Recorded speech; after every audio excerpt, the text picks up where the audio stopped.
Welcome to wild proof. నేను మీ జాకిర్ హుసేన్. ప్రస్తుతం మనతోటి సినీ క్రిటిక్ దాసరి విజ్ఞాన్ ఉన్నారు. వెల్కమ్ చెప్పేద్దాం. Hi sir. నమస్తే. రాబిన్ హుడ్ మూవీపై మీ ఒపీనియన్ ఏంటి? Robin Hood cinema after long gap Nithin నుంచి వస్తున్న సినిమా. ఆఫ్టర్ లాంగ్ గ్యాప్ అని ఎందుకు అన్నాను అంటే ఆఫ్టర్ లాంగ్ గ్యాపే అంటే రీజన్ లాస్ట్ ఆ సినిమా అదేదో అట్లా అయిపోయింది. కొంచెం గ్యాప్ తీసుకొని వచ్చినట్టుగానే ఉన్నాడు. శ్రీలీల కూడా ఆఫ్టర్ లాంగ్ టైం అనే చెప్పుకోవాలి. లాస్ట్ సంక్రాంతికి చేసిన సందడి ఈ సంక్రాంతికి లేదు ఆ పిల్లది. సో అట్లా చూసుకుంటే ఆఫ్టర్ లాంగ్ టైం ఒక గుడ్ ఎంటర్టైనర్ అని చెప్పుకోవచ్చు. అప్పుడెప్పుడో ఇలాంటి సినిమాలు బేసిక్గా శ్రీను వైట్ల గారు చేస్తారు. అంటే హై బడ్జెట్ పెట్టి ఒక టైప్ ఆఫ్ కామెడీ.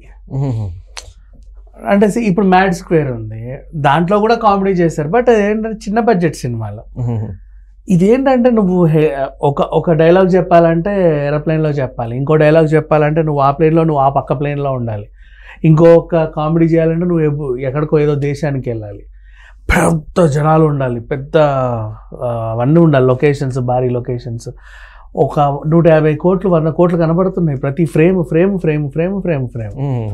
అదేంటో మరి ఈ కామెడీకి అసలు అంత బడ్జెట్ ఎలా పెట్టాడో అర్థం కాల. అంటే మనం ట్రైలర్లో చూసినట్టు మన 4 fathers చెప్పినట్టు ఈ అమ్మాయికి 4 fathers అని అడిగితే 4 fathers అంటే 4 తండ్రులు నలిగిపోయిన అమ్మ కాదు, మన పూర్వీకులు అని అర్థం అని చెప్పి పూర్వీకులు అంటే అని చెప్పి మళ్ళీ దాన్ని అంటే అసలు ఏమీ తెలియని వ్యక్తి లాగా. నెక్స్ట్ ఒక పెద్ద లైక్ ట్రంప్ లాంటి వాళ్ళు వస్తే ఎలాంటి సెక్యూరిటీ ఇవ్వాలి అంటే ముసలి ముతక Z+ కేటగిరీని పెట్టమంటే ముసలి ముతక వాళ్ళు ఇదేంటి రేపు మాపు పోతారు అని దగ్గుతోనో జలుపుతూ ఉండే వాళ్ళని పెట్టారు. అంటే అదొక కామెడీ. అంటే నీకు ఎట్లా చెప్పాలి, జబర్దస్త్ కామెడీ చేయడానికి మనం బంగారు సెట్ వేసినట్టు ఉంది సింపుల్గా చెప్పాలంటే. Okay, but it's okay, not bad. ఏ సినిమాకి ఆ సినిమాయే అందం, దాన్ని మనం ఏం అనలేము. Robin Hood such a good film after long back. నితిన్కి ఒక మంచి comedy cinema. Nithin comedy timing చాలా బాగుంటుంది, ఒక్కొక్కరిది ఒక పంద. ఇప్పుడు చిరంజీవి గారి కామెడీ టైమింగ్ ఒకలాగా ఉంటుంది, మోహన్ బాబు గారి కామెడీ టైమింగ్ ఒకలా ఉంటుంది, వెంకటేష్ అతనిది. అలా నితిన్ కూడా ఒక టైప్ ఆఫ్ కామెడీ టైమింగ్ ఉంటుంది, బాగా చేస్తాడు. ఫూల్స్ని చేయడం కానీ లేకపోతే వాళ్ళని ఇంకేదన్నా that will be good. Sreeleela కంటావా చాలా మంచి సినిమా, అంటే grand cinema after long back. Sreeleela ఉండంటే సినిమాలో గ్రాండ్నెస్ ఉండాలేమో, అంటే లేదా గ్రాండ్నెస్ ఉంటే ఖచ్చితంగా దాంట్లో శ్రీలీలనే పెట్టుకోవాలేమో తెలియదు, అలా తీశారు.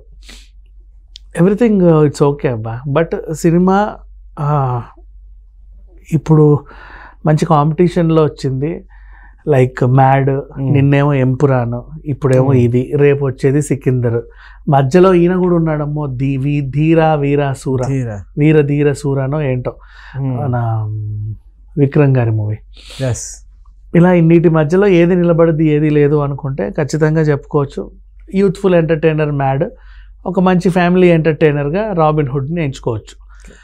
రాజేంద్ర ప్రసాద్ గారు మొన్న చెప్పారు అంత ఆఫ్టర్ లాంగ్ గ్యాప్ నేను ఇంత పెద్ద కామెడీ సినిమాలో నటించలేదు అని. బట్ అంతగా ఆయన పాత్ర ఏం లేదు, మిగతా క్యారెక్టర్స్ చేసే కామెడీ కూడా ఎక్కువే ఉంది. వెన్నెల కిషోర్ గురించి ఆబ్వియస్లీ మనం చెప్పుకోవాల్సింది ఏమీ లేదు. అండ్ ఎవ్రీథింగ్ ఈ సినిమా హిట్ అవుద్దేమో అన్న అభిప్రాయం అయితే నాకుంది. ఓకే, మరో భీష్మ లాంటి హిట్ ఇస్తారనుకోవచ్చా? అంతకంటే అంటే అది భీష్మ అప్పుడెప్పుడో కరోనా టైంలో వచ్చి డిస్టర్బ్ చేసింది అబ్బా అందరినీ.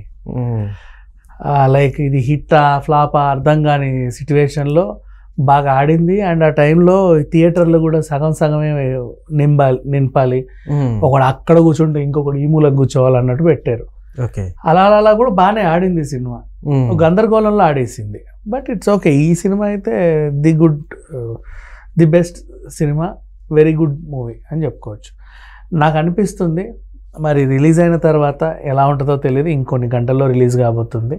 బట్ అప్పుడు దీని గురించి ఇంకా క్లుప్తంగా మనం మాట్లాడుకోవచ్చు. స్త్రీలలో కూడా ఆఫ్టర్ లాంగ్ టైం వస్తున్నట్టుంది, దీంతో కంబ్యాక్ ఇస్తారంటారా? ఖచ్చితంగా కంబ్యాక్ ఏం లేదు. కంబ్యాక్ అంటే కొన్ని ఫ్లాపుల తర్వాత మళ్ళీ వస్తే కంబ్యాక్ అంటారు. ఈ పిల్లకి ఫ్లాపులు అంటే ఏమి యాక్చువల్లీ కొంచెం చాలా లాంగ్ వచ్చింది కదా, కొంచెం గ్యాప్ వచ్చిన పిల్ల చదువుతుంది కదా, డాక్టరేట్ చదువుతుంది, పైగా మధ్యలో బాలీవుడ్లోనూ సినిమాలు చేస్తుంది. సో అందుక ఆ మాత్రం గ్యాప్ ఉంటుంది, నష్టమేం లేదు. బట్ శ్రీలీలే తక్కువ టైంలో వచ్చి తుఫాన్ లాగా దూసుకొచ్చి గబగబ పెద్ద పెద్ద స్టార్లతో సినిమాలు చేసేసి అలా ఉండింది. ఇంకా చేస్తూ ఉంది, కొంచెం గ్యాప్ తీసుకుంది చదువు కోసం. మంచి సినిమాలు ఎంచుకుంటే ఈ అమ్మాయి మంచి సక్సెస్ అవుతుంది. అండ్ ఇప్పుడు బాలీవుడ్లో నన్ను అడిగితే మంచి 1-2 సినిమాలు హిట్ అయితే ఈ అమ్మాయి ఇంకా కనబడదు. అయితే రీసెంట్గా ప్రీ రిలీజ్ ఈవెంట్లో రాజేంద్ర ప్రసాద్ గారు క్రికెటర్ పైన కొన్ని కామెంట్స్ చేశారు.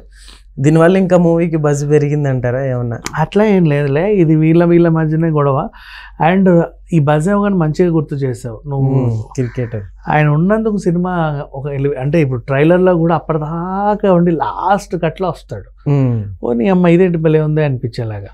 మొన్న ఫంక్షన్కి వచ్చినప్పుడు కూడా అందరూ చూసారు, అసలు రావడం గ్రేట్. ఆ తర్వాత ఇప్పుడు రాజేంద్ర ప్రసాద్ గారు చేసిన కామెంట్లు అంటావా, ఆయన ఏదో తెలియక మాట్లాడాడు, సారీ చెప్పాడు.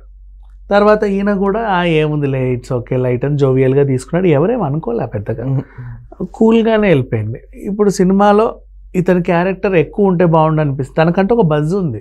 ఎస్ అవును, అసలు ఆయన చూపించిన ఇంట్రెస్ట్ కూడా చూడండి. మామూలుగా తెలుగు డైలాగ్స్ కానీ సాంగ్స్ కానీ ఎక్కువగా ఒక్కటి వచ్చినా బయటికి ఎక్కువ వెళ్ళినా కానీ రీల్స్ చేస్తూ ఉంటారు. ఇప్పుడు మూవీ ఆఫర్ వచ్చినా కానీ చేశారు సౌత్ సైడ్. సో నన్ను అడిగితే ఒక టైప్ ఆఫ్ ఫారిన్ కమీడియన్ లాగానో సీరియస్ కామెడీ చేసే విలన్ లాగానో ఇతనికి ఇంకా బోల్డ్ అనే సినిమాలు వస్తాయి. అవును, చేస్తే పెద్ద పెద్ద సినిమాలు అంటే ఆయన రెమ్యునరేషన్ ని భరించగలిగితే తను అంతా తీసుకోవడమే అనుకుంటాను. ఎందుకంటే తనకి ఇష్టం సినిమాల్లో చేయడం, తెలుగు సినిమాలో చేయడం ఇంకా ఇష్టం. సో దానికంటూ రెమ్యునరేషన్ పెద్దగా పట్టించుకోరు. బట్ గౌరవానికి తగ్గట్టు వీళ్ళు కూడా ఎంతో కొంత మంచిగానే ఇస్తుంది. బాగానే పెట్టారు సినిమాలో, ప్రొడక్షన్ వాల్యూస్ బాగానే ఉన్నాయి. ఓకే, అయితే ఈ మూవీ మొత్తం ఆడుకున్నారంటారా లేకపోతే లాస్ట్ లో?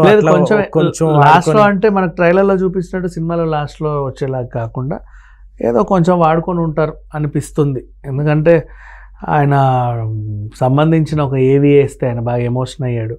అంటే ఏదో ఒక రా పో అనే క్యారెక్టర్కి అంత ఉండదులే, కొంచెం ఇచ్చే ఉంటారు. ఆయన కూడా నా అడిగితే 4-5 డేట్లు ఇచ్చే రకమే.